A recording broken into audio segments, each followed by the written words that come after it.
Welcome to TMZ Live. Nicole Kidman has filed for divorce from Keith Urban, and this is a 180 from what she was feeling yesterday. Just 24 hours ago when we broke the story that they were separated, had been separated for some time. And a lot of people, the reaction I heard, obviously they've been together, they've been married for 19 years. A lot of fans wanted there to be some hope. And yesterday, it sounded like there was hope. What we were told is that Nicole wanted to patch things up, wanted to repair the marriage. And that's a fact. That, by the way, that's a fact. We know that from people who have direct knowledge connected to Nicole. She wanted to. But there was a big thing that changed. He didn't. Well, two things. Yeah. He was not interested in reconciliation, we were told. And we weren't sure exactly why until early this morning. Right. We spoke to some people kind of in the Nashville scene and also people that are in both Nicole and Keith's world. And they believe that Keith has already moved on with somebody else. So we also broke the story yesterday that Keith already is living elsewhere. He moved out of the marital home, which was in Nashville, and he acquired his own residence in Nashville. And we're told he's with another woman. At least that's what the belief is. People who are directly connected with both Nicole and Keith say. And the word we got was, Nicole doesn't dispute that, but she's shocked by it. The timing is unclear, though. That's timing the is big unclear. thing. We know they split Right. sometime in June. Right. In early summer. But when this possible other woman came along, it's unclear who she is or when that woman entered the picture. So we are told, and I literally just got off the phone with somebody who said that, as for why this sudden change. On Nicole's side. On Nicole's side, we put some stories up which seemed to have some impact, and we were just chasing the story and chasing it with people connected to her world, but she wants to pull the trigger on this marriage now, and that it is a 180 from yesterday. A 180 from yesterday. They have 2 kids. As of this moment, and we're going to have more clarity in a bit, but as of this moment, we don't know about child custody. What we were told is she has the kids most of the time. So my guess is, and this is just a guess, that they typically go for joint custody. That doesn't mean it's even 50-50. I mean, it could be 70-30 or whatever. Right. But usually they go for joint custody. So the kids are 14 and 17, right? They're So they're older. And the fact that even though Keith has moved out, he got a place still in Nashville, Right. which Close seems to the kids, it seems to indicate that that he still at least wants to, still have a family. Not asking for joint custody is a sign of acrimony That these would days. be, yes. And my guess is this is going to be joint custody. Usually the other relevant factors are spousal support. I doubt either of them is going to ask for spousal support. Right. They're both very, very wealthy people. And, in terms of property, I am guessing, she was famously married to Tom Cruz. I am guessing there's a prenup. I mean, I've been shocked before. Yes, definitely been shocked, but they were both so established with so much success when they got together that you would think there's a prenup. Look, we may have answers before the show is over here. Yeah. This has just been filed, but we are trying to get the. And if we don't have it before the show is filed, go to TMZ.com because we are going to update the website as soon as we find out what the details are. Hi, Carrots from New York. Is it divorce season in Hollywood or what? Now, from the reports, it sounds like Nicole was blindsided, which is really not fair. But listen, at the end of the day, if Keith woke up one day and said, I'm over it, he's over it. My only thing is about this buzz about this new woman that may be why he got the divorce. I think that's a little shady on his part, especially if he's still married and dating. Listen, you are either single or you're married. Well, hold on. You know the first rule of comedy, right? What's that? Timing. So timing matters in divorce too, on when he moved on. Yes, for sure. Timing. Tick tock, the clock is ticking on Diddy because on Friday he finds out what his sentence is going to be. But today, he found out what prosecutors would like that sentence to be, and it is vastly different from what his attorneys have suggested to the judge. Prosecutors want him to do 11 years, just over 11 years. 11 years and 3 months is what they have recommended to the judge for his conviction on the 2 counts of the Mann Act. So Remember, Diddy has basically said he should be on supervised release for about a year. Time served. And time served of a year. So maybe the judge is going to give him more than time served. But we should say that the maximum he could get is 20 years. And that's what I want to get into for a minute. Because this is some racist you-know-what, this Mann Act. The Mann Act was passed during Reconstruction, so black men would not date white women. And that's why they made taking somebody across state lines and giving them money not just a federal felony, but 20 years in prison. Well, 10 years. 10 years per account. 20, right. But he has 2 counts. But he would get 20 years. Right. The idea of again, think about somebody gets on a plane with a woman, takes her to Vegas and pays her for sex, takes her back. You're going to give this guy 20 years? This is a racist law. And look, Diddy, when it was invented in the, you're right, when this law came out, it absolutely was. And it was only used to early on to convict I just want to make one other point. Correct. I want to make one other point, and then I know you disagree with this. Look, he's been a terrible person. I mean, what he did to Cassie in 2016 is unspeakable. He is awful for what he did. But you have to look at what he was convicted of. He was convicted of the Mann Act. He was acquitted of all the force, fraud, and coercion and racketeering. The jury acquitted him. The prosecutors laid out the case. The jury didn't buy it. So to sentence him as if this is about force, fraud, and coercion, to me, it undermines what the jury did.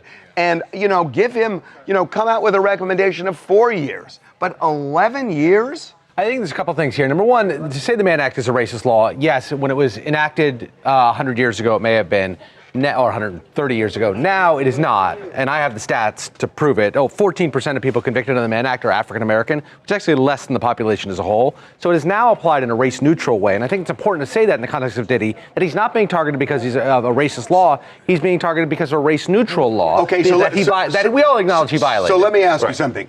If you can still argue that if Diddy didn't go across state lines, and he was just prosecuted for prostitution. For solicitation. For solicitation of prostitution. Would it be a misdemeanor or a felony? I suppose it would be a felony. No. It's absolutely a misdemeanor. Well, there are prostitution charges that can't be, especially when violence is involved. Suppose your nose was a doorpost. That's not what happened. No, but hold on. That's not what happened. I know, but the difference is a plane ticket. The only difference is a plane ticket. The difference is the law. And the law is a racist, antiquated. It is not racist. It is antiquated. He just gave you the stats that it's not racist. It's a ridiculous. Would he have been prosecuted if it was just a Mann Act issue? No, he never would have been. But he was.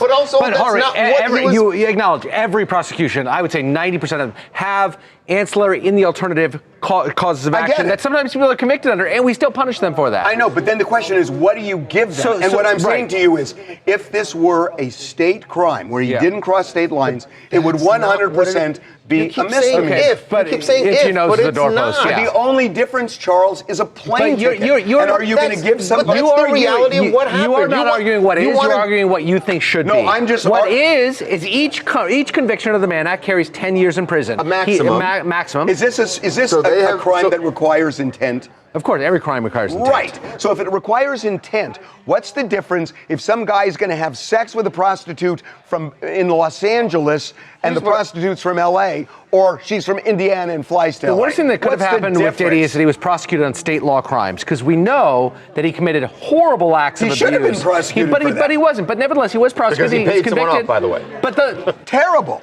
Yeah.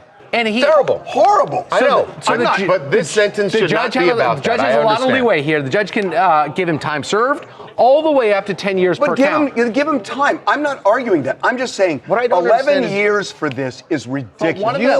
You are getting so worked up about just the recommendation from the prosecutors. That doesn't mean this is what the judge is going to do. I know, but they're sore You know losers. that the they judge just want to isn't gonna- save face. had is they why said- they're had doing they it. said 5 if they were years- sore losers, they should have said 20 years. I think they think he's a monster and that he should He get a lot may of well time. be a monster. Right, and so if the yes. law allows for 10 years per count, they're saying he's a monster, give him the 10 years per count, or give him, in this case, 5.5 years Did you per even count. get to make the point you wanted to make that But this was OJ? I can't because we're out of time.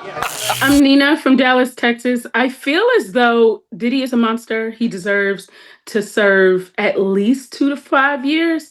But I think to keep Cassie safe and the other victims, it needs to be done. Yeah, I mean, 2 to 5 years seems to be kind of a range here. So if the prosecutors had said 5 years, you would. That's what I Your thought. blood pressure would be much lower right now. Yeah. All right, great. Coming up.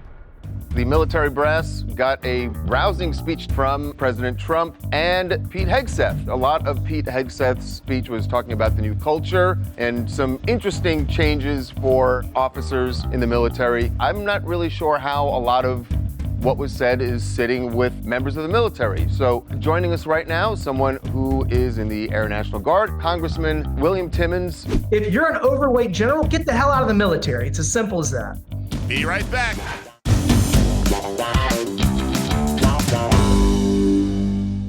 Welcome back to TMZ Live. The military brass, got a rousing speech, 2 of them, from the Commander-in-Chief, President Trump, and the Secretary of War, Pete Hegseth, who they had this big meeting in Quantico, Virginia, with 800 military leaders from around the world who were all brought back to Virginia for this meeting.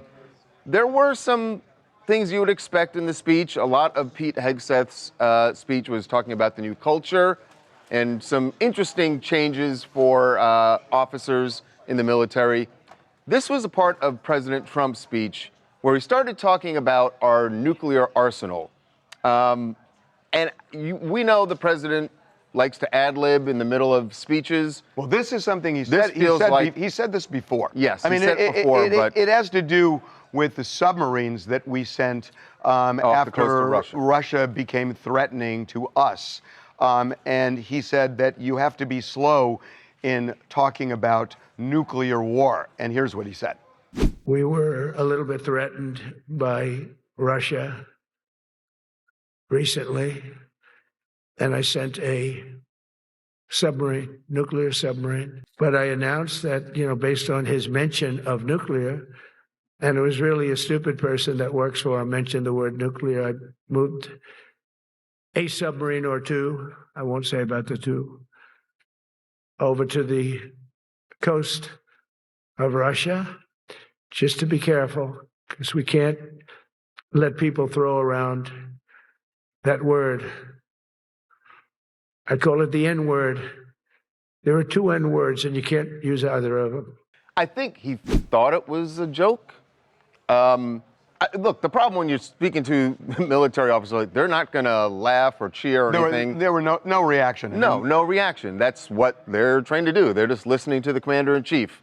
Because there was no reaction from the crowd, I'm not really sure how a lot of what was said is sitting with members of the military. So joining us right now, someone who is in the Air National Guard, has served in the Air Force, Congressman William Timmons, Congressman from South Carolina, and he is joining us now. Congressman Timmons, welcome to TMZ Live.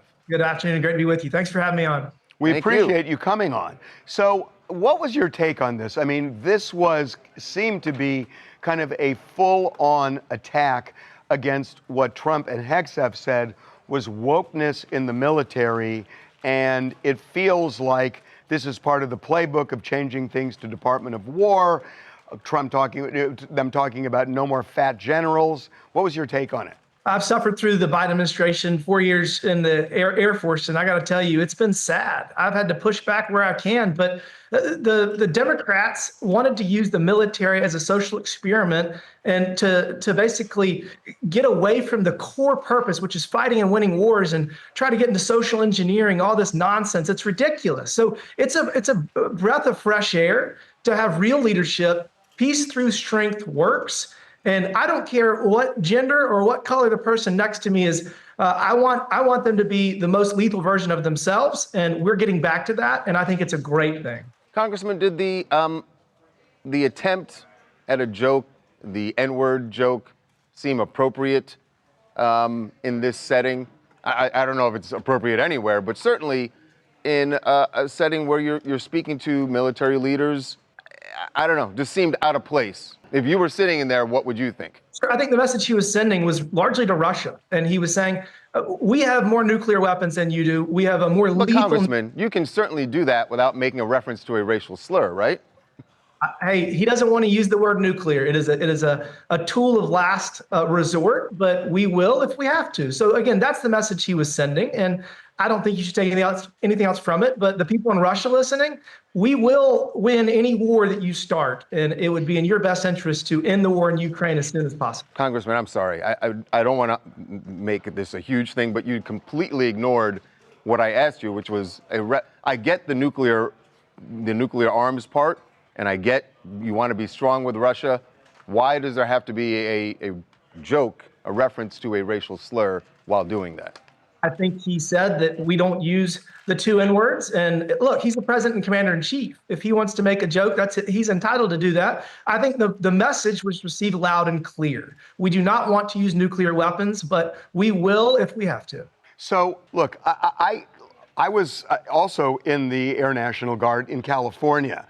So, you know, a long time ago, it was actually during the Vietnam War. So we were all training for possibly going over to Vietnam. And it was rough. And I know what you're talking about. And I actually tend to agree with you that this is not a time where you loosen the standards to let people in. I agree with you on that. But that said, it felt to me like so much of this was just throwing red meat to a crowd of Americans, not just the generals. You know, we don't want fat generals. I mean, generals aren't in the front line. So that was kind of a gratuitous comment, but it just felt like this kind of bro culture-y, you know, I'm against cancel culture, but I'm also kind of against politicians using bro culture to rile up a base. And it kind of felt that way to me. I couldn't disagree with you more. Again, this is not gender specific. There are women competing in the CrossFit Games that are better athletes than most American males. So this is not a bro culture. This is a culture of winning wars, of fighting and winning wars. And I don't care if you're a 4-star general or a private, you need to meet the standards. And I have seen many soldiers, sailors, airmen, and Marines that are incapable of passing height and weight, that are incapable of doing well in the PT test. I filed a bill here months ago that gives you a $1,000 bonus, cash bonus, if you get a perfect score on the PT test. We need to be incentivizing people to excel physically and not just get by. And the room that they were speaking to is responsible for this. It's top-down leadership. If you're an overweight general, get the hell out of the military. It's as simple as that. I don't want to take a cheap shot. And I'm going to ask this question, and I mean this respectfully. It's not like the president is svelte, and he is the commander in chief. So he's above the generals. So isn't this, practice what you preach a little bit? Sorry, civilian control over our military is a core tenet of the American way. And there has never been a president that has been expected to pass a physical fitness test, nor a secretary. So obviously, Secretary Hegseth is incredibly in good shape, and he's very excited about working out with our service members all over the world. But to try to say that our 80-year-old, 79-year-old president should pass the Army PT test, I mean, he probably could, but nobody would expect him to. This is not next level thinking. If you are protecting our country, if you're defending our freedom, you need to pass the standards that have existed for hundreds of years. So yes, PT tests, I love it. Twice a year, great. By the way, I'm going to change my bill. If you get a perfect score at any PT test, you should get $1,000 extra to incentivize people to be elite, because those are the people that are going to save lives. Those are the people that defend this country to the best of their ability possible. What about beards? That part seemed a little extraneous to me, that everyone has to have the same facial hair or lack of facial hair now. It's almost like we want a certain look for all of our officers, and everyone has to meet that. The physical fitness is one thing, but the look, I didn't understand that part. The beard waivers have gotten out of control. And listen, I've seen it get worse and worse over my 7 years in the military. If you have some sort of a skin issue or there's a religious issue, I understand, and I'm sure we can make appropriate accommodations for that. But there's too many people that are just abusing the system because they're lazy. They're lazy. And if you can't wake up and shave in the morning when you're putting your uniform on, guess what? Maybe the military is not for you. But we have standards. Those standards will be enforced. And I'm proud of those standards. I don't like shaving more than anybody else. But when I put my uniform on every morning, I'm expected to be within the prescribed regulations. And everybody has to meet those. It's the purpose of the military. And look, you got to pass your PT test. You got to look the part. Everything else we can work on. Well, I got to say, both of us want to thank you for spending time with us. Thanks, Congressman. Thanks for having me on. Thanks again. Coming up. Well, Tyrese is in hot water with authorities down in Atlanta because one of his dogs, a Cane Corso Mastiff, apparently got out of his yard and attacked a neighbor's dog. So the police have said they have a warrant out for Tyrese's arrest. Be right back. TMZ's got every freaking thing. Big celebs, big stories, big events. BB Rexa was looking hot on vacation. Look at the water, too. Did you just say look at the water? I mean, I'll be honest, that is what I was looking at.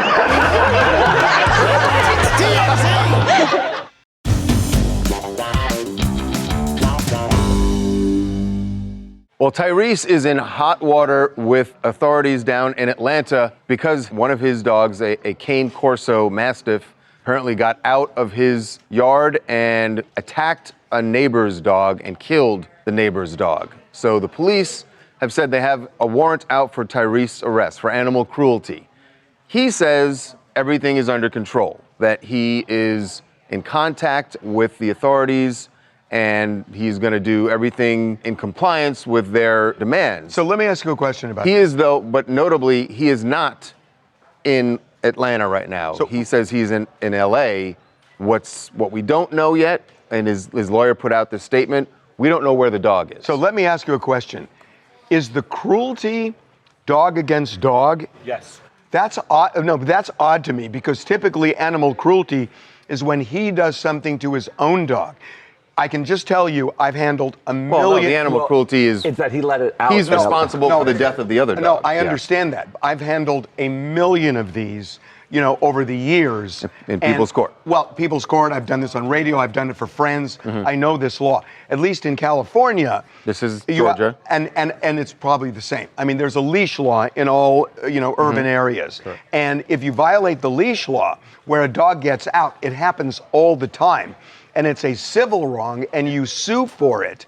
But unless he intentionally let the dog out, where he almost wants the dog to attack. Is the issue here that there have been multiple warnings? I don't know, but Unclear. it's odd. It's odd. The Fulton County Police Animal Services Captain Nicole Dreyer announced this warrant. It is a misdemeanor warrant, and she cited negligence on the part of Tyrese in letting the dog out. To your point, the neighbor has said that there have been that this has happened before. Well, and that may be it. And it could be an incorrigible over time. If it were just one thing, there is a clear civil recourse, which is you go to court, you sue for vet bills, if the dog dies, the value of the dog, things like that. But it's not criminal if there's a specific law about the leash law and what happens if there's a violation. This sounds like a step up in seriousness. They went to his house and sort of searched his home. He wasn't there. He the wasn't dogs there weren't and there. to execute on this arrest warrant. So they have something more here. There's something. Yes, but it sounds like they had a valid warrant to go there and apprehend him. So something. But what I'm is saying going is on. there's something more than just a one-time, I left the door open thing. It does sound like that, absolutely. Hello, my name is Honor Williams, and I'm from Washington, D.C. This whole story is just sad all the way around. Condolences to Tyrese's neighbor on the loss of his dog. But since Tyrese nor his dogs were at home when Atlanta police searched his house, we don't really know what the full story is. But hopefully the Atlanta police can get down to this and actually find out the root cause of this cruel attack. And if it is Tyrese's Ken Corsos that are responsible for it, hopefully he has learned his lesson before tragedy strikes again. Well, again, we don't know where Tyrese's dogs are. He says he is here in LA. He did send condolences. He said he understands, can't imagine what his neighbors are going through, and he feels very badly it's horrible. for Horrible. what happened. So we will see legally what happens with Tyrese going forward. Coming up. We are learning more about Celeste Rivas, the teenager. Her body remains were found in this Tesla of singer David. We are learning more about Celeste's home life, learning this from speaking to an ex-boyfriend. She told me, my friend, that she was running away, and she said it was because of her parents. Be right back.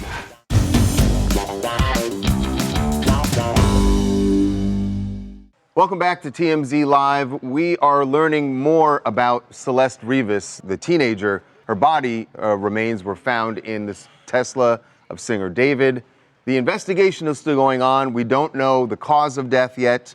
Even though the death certificate came out yesterday, the medical examiner has deferred the cause and manner of death. So just to underscore, we don't know if this was a murder, a homicide of any sort, right, or whether it was an OD, natural causes. They just haven't said, and they said they don't know yet. Right. But we are learning more about Celeste's home life, learning this from some video that we got, and also speaking to an ex-boyfriend who lives still in the same area where Celeste grew up. But he spoke to one of our producers. His young man's name is Damien.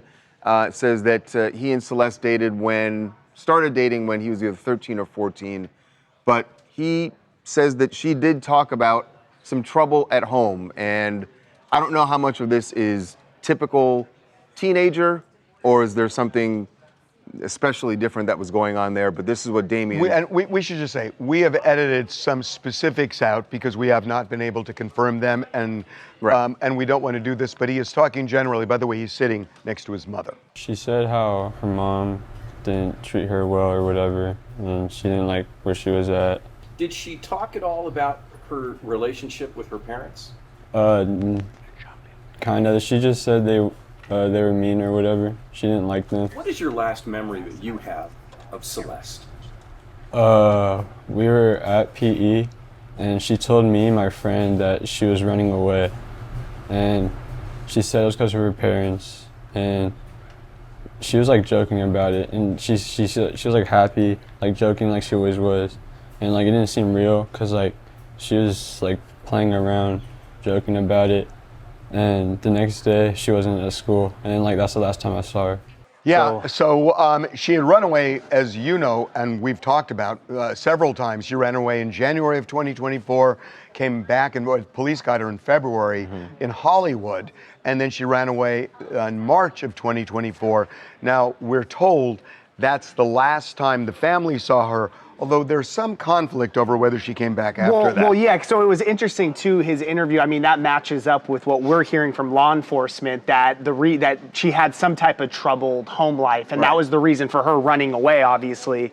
And then we got this video yesterday, which was kind of shocking because we thought maybe the last time her mom had seen her, or her parents had seen her, was one of the last times she had ran away. Right, in the spring of 2024. So we spoke to a neighbor directly in an apartment right next door to where she lives. They had Nest camera. I believe we're going to show camera it. footage that was. This is from September 7th, 2024, and Celeste is the woman you see there. She was arguing with the neighbors because some kids were doing a the context of the video is she lived right next door. Kids in the apartment building had ding-dong ditched her house, so she was going over there to confront the kids. And at the time, they didn't. The neighbors didn't really think anything of it. They're just like, they had seen the missing posters, but they was like, oh, well, she's here. After she left, they were talking. They're like, oh, that was the girl from the missing posters, because the family had gone up and down the block with the missing posters back in April. So wait a minute. So the idea here is that she came back in September 2024 to her family. Yeah. Anakin, come over here for a second. Now we don't know if she was back there staying with them or she just went back to visit. But she was clearly right next door to her family home on September 8th. We have a mic? Oh, you have your mic. We spoke to Celeste's mother before she was even identified because we got a tip. She only speaks Spanish. Anna can speak Spanish, and you talked to her. Yeah. What we reported was the last time the family saw her was March of 2024. So I never got a specific month from her. All I know is that she said that she hadn't seen her for a couple of years until news of her death. A couple of years. Well, it certainly wasn't a couple of years because she was there in April. If she was right early next to her house. If it was September, it was less than a year. Well, certainly at that point, it's less than a year. About a year. Yeah. What's really striking about this incident, though, is it is exactly 1 year before the body was discovered in David's Tesla, to the day. Right. The neighbors told us that they thought that she was just back home, but it seems like she was going back and forth. It seems that way, and it's different from the initial report, which was that she was the final just time gone she to was Hollywood. seen was in March, and she went to Hollywood, and that was it. Right. Hello, my name is Tori. I'm from Mississippi, and I really hate how there's so much concern for her now that she's gone, and not when she was gone running around with who knows what. Now, the family is just as much to blame because of their negligence. And with so much information coming out, I'm really not sure who to believe. But what I do know is those parents should have taken more concern when their daughter was underage and not home. Where were you? They did call the police. We know that. They did call police. We know that family members were looking for her and taking steps to try and find her. But it was clearly a troubled time at home. Well, Jimmy Kimmel back on the air, of course, everywhere now because all the station groups for ABC are back on board, Sinclair and Nexstar. And one Senator Ted Cruz, who had a lot to say when Jimmy was taken off. And I think some people were surprised that he thought it was a bad move for ABC to do. He was standing up for the First Amendment. He disagreed with the things that Jimmy Kimmel was saying. So now that he's back on the air, what is Ted Cruz expecting? We actually got him at Reagan National Airport. This is what he had to say about the lesson he hopes Jimmy has taken from all of this. Kimmel used to be funny, and unfortunately just got angry. He got angry and political. Instead of telling jokes, he just at night screams, "I hate Donald Trump, I hate Donald Trump." I think that's a big reason why his viewership dropped so precipitously. You know what I hope happens? I hope Kimmel returns to the guy he was a decade ago.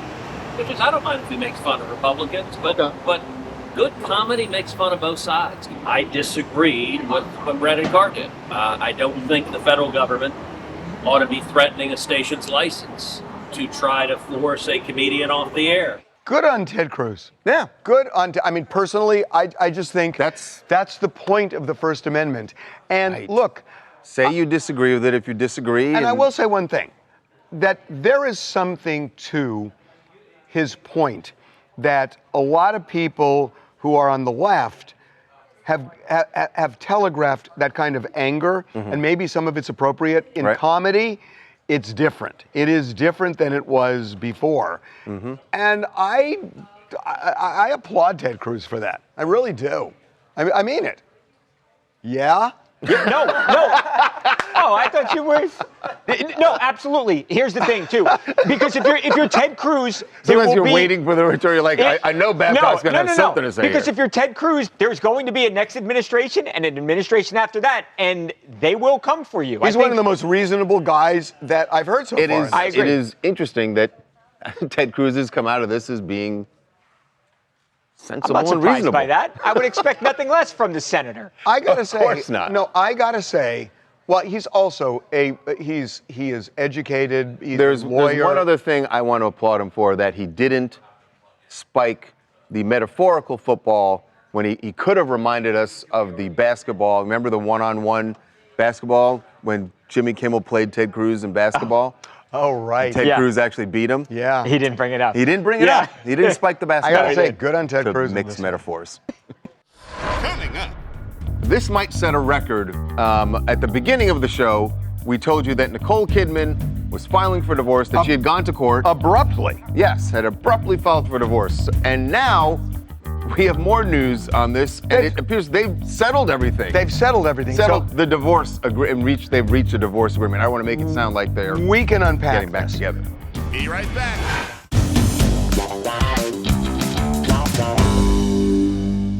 This might set a record. At the beginning of the show, we told you that Nicole Kidman was filing for divorce, that she had gone to court. Abruptly. Yes, had abruptly filed for divorce. And now we have more news on this, and it appears they've settled everything. They've settled everything. Settled the divorce agreement, they've reached a divorce agreement. I want to make it sound like they're we can unpack getting back this. together. So they filed documents saying that they have reached a parenting agreement, a custody agreement. They have reached a child support agreement, and that third thing. The third thing, well, you had the child support agreement, the parenting classes. Oh, the co-parenting classes. Yeah. So they're going to take co-parenting classes. They've agreed to that. They are going to, they've worked out their custody arrangement and the child support agreement. That was not done today. So it clearly means, remember, we said that they've been separated since the beginning June. of the summer. So if they've been separated since June, they've been talking about divorce. And it kind of makes sense because it sounds like he wanted it, but nobody actually He did wanted it. the divorce. Wanted the divorce. She didn't. And they worked out an agreement in the event that would happen, but they were putting it on hold. She Clearly, wanted to her lawyers had already drawn it up. Yeah, and Right. she wanted to solve this and see if they could reconcile. But something happened in the last 24 hours because yesterday she wanted to reconcile. Today, she filed for divorce. She filed it and filed it letting the court know that they've already agreed on all of these things. So there was some time and effort put into that. There is a full settlement agreement here. Now, I shouldn't say that because there's one other element, and I don't know what that element is yet because we haven't seen the full documents, and that would be property settlement. Right. My guess is, and we talked about it, that you would think that there's a prenup. Yes, but that would still. They've been married for so long. There's a lot that it's called commingling. Where they commingled assets. So, but they could also just divorce and take care of that separately. You know, it's called bifurcation. Oh my God, you got it. I was just going to ask you that. Wow, you got that. Look at this. Yeah. Not a lawyer, just everyone on TV. This has been in the works, guys. This didn't just happen today. This is Christina from Los Angeles. So they're going to bifurcate their settlement. That's good for them. It didn't even know that they were even still married. So I'm glad they've come up with a good settlement, and now everyone can move on. Yeah, I mean, it sounds like there's not going to be a big conflict here. I don't think we should paint this as everyone's happy and everything's, because we know that as of yesterday, she's still hoping to. Right. Coming up. Okay, do you have the documents? Now we got the documents. Both Nicole and Keith waived any spousal support. Say again, no child support? Be right back. We got more on the Nicole Kidman, Keith Urban settlement in this divorce. It turns out, by the way, that this was signed at the beginning of September. So actually, Keith signed August 29th. She signed September 6th. So it's been almost a month that they worked this out, but they didn't pull the trigger on the divorce until today. Right, didn't actually file it. Here's what we know. So Nicole is going to get primary custody of their two kids who are ages 14 and 17. She's going to get 306 days out of the year. He gets 59. 59, yeah. So that's a big deal. It is essentially primary custody of the children. Right. But legally, they've agreed that they will jointly make all major decisions about the children. Right. Right. Now, also, they have waived spousal support, which you can understand because they're both incredibly wealthy. He has prepaid any child support obligation. So in the settlement, there was probably horse trading going on. Right. Here's how much it's going to cost for the kids being at my place for the bulk of the year. Right. And so he's prepaid that, so there won't be any additional child support. So that's again, they've worked out the Amazing. fine details. Right. They also said that there is going to be a split where each of them essentially keeps their own assets. That is the marker of a prenup. We don't know if there is one, but that's the marker of a prenup. Right. And they've got it all worked out, which, I'm telling you, they filed it, wow, how many hours ago?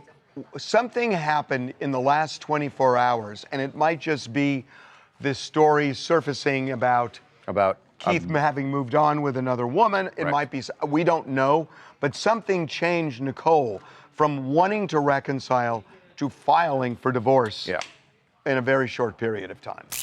Hi, my name is Sabrina. I am from Rockford, Illinois.